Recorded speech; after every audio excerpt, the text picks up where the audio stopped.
Hi, welcome back to the channel Love in Love Mallorca. I'm Andrew, and I've had a few emails. People have asked me, how we came over it and so on and so forth. So I thought I'd just make a little video, tell you the process. Well, at the moment, the time's 9:30 now. It's 28 degrees. I'm sitting there on the balcony. It's absolutely beautiful evening. I'm listening to the entertainment. I've had a couple of cups of tea out here, and it's just beautiful. I've got the cat on my right hand side. Got Snow the dog under me, and we just love to sit out here of an evenings and just relax, as it were. It's just the way of life, isn't it, over here? Anyway, cut long story short, I started to tell you how we came to be over here, as it were. So anyway, I was a bus driver working for the Christchurch University in Canterbury, and Trudy, the wife, she worked for BT Security, going around, driving around a little van, making sure the buildings were locked. We came over to Acudia every year on 2 weeks holiday every year. Anyway, I noticed that every year the prices of the holidays were going up. You just didn't seem to get so much for your money, did you, when you came over here? It's exactly the same, if not worse than what it is now, but it seems to go round in circles all the time, doesn't it? You know what I mean? So we came over here, and I said to Trudy, "Do you fancy buying?" She said, "Well, we'll have a look." So I got a mortgage principal, and we came over here and had a look at a few estate agents, but it was well out of price. So we went down the port, fed the fish one night. I walked backwards straight to somebody's feet. I apologised that I walked into his feet. The chap was English. I talked to him about our dream of moving over here, and he said his friend had an apartment for sale, and he didn't know if it'd be any good, so we came and had a look at it anyway. We had a chat, and we said we'd go home and have a think about it, which we did.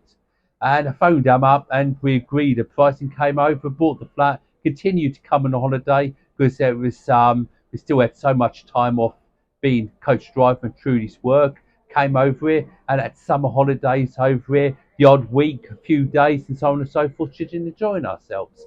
However, one February, we were sitting on the balcony just here. It was a lovely warm day, not hot, don't be wrong, but it was a lovely warm day. I had my t-shirt on, and I just jokingly said to Trudy, we could come over here and we could sell everything in England. As long as we were careful with our money, we could live over here until we retired and got our pension.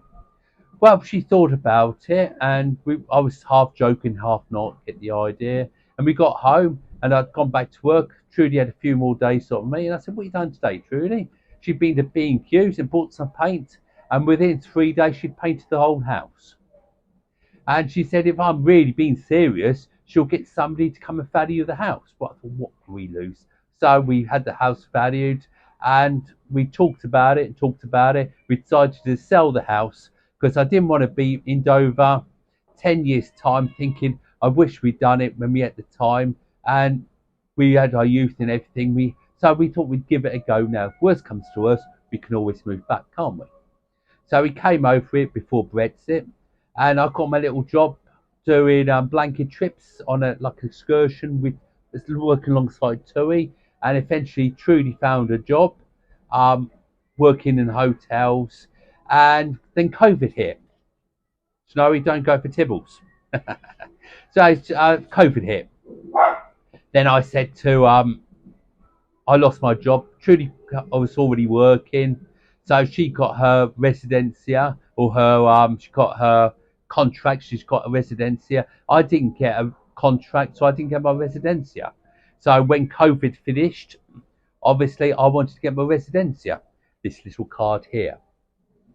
So anyway, I had to go for residencia because I wasn't working through Trudy, through marriage.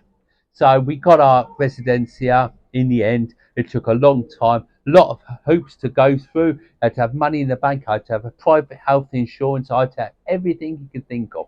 But I managed it in the end, and it's my card. And basically, we already had our NIE number, had a national insurance number, and all of that before Brexit. This literally allows me to work and to do anything else. I've had this since Christmas, so it's not far off a year I've had it. And at the moment, we're happy over here.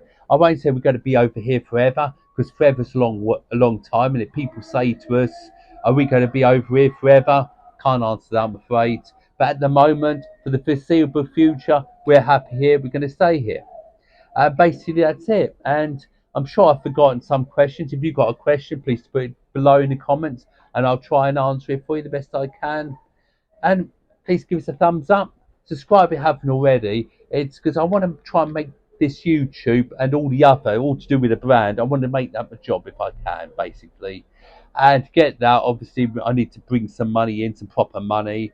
And this is where I'm aiming towards is the YouTube, and that's what we'll be doing. So if you enjoyed today's film, thumbs up, subscribe if you haven't already, and I'll catch you on the next film soon.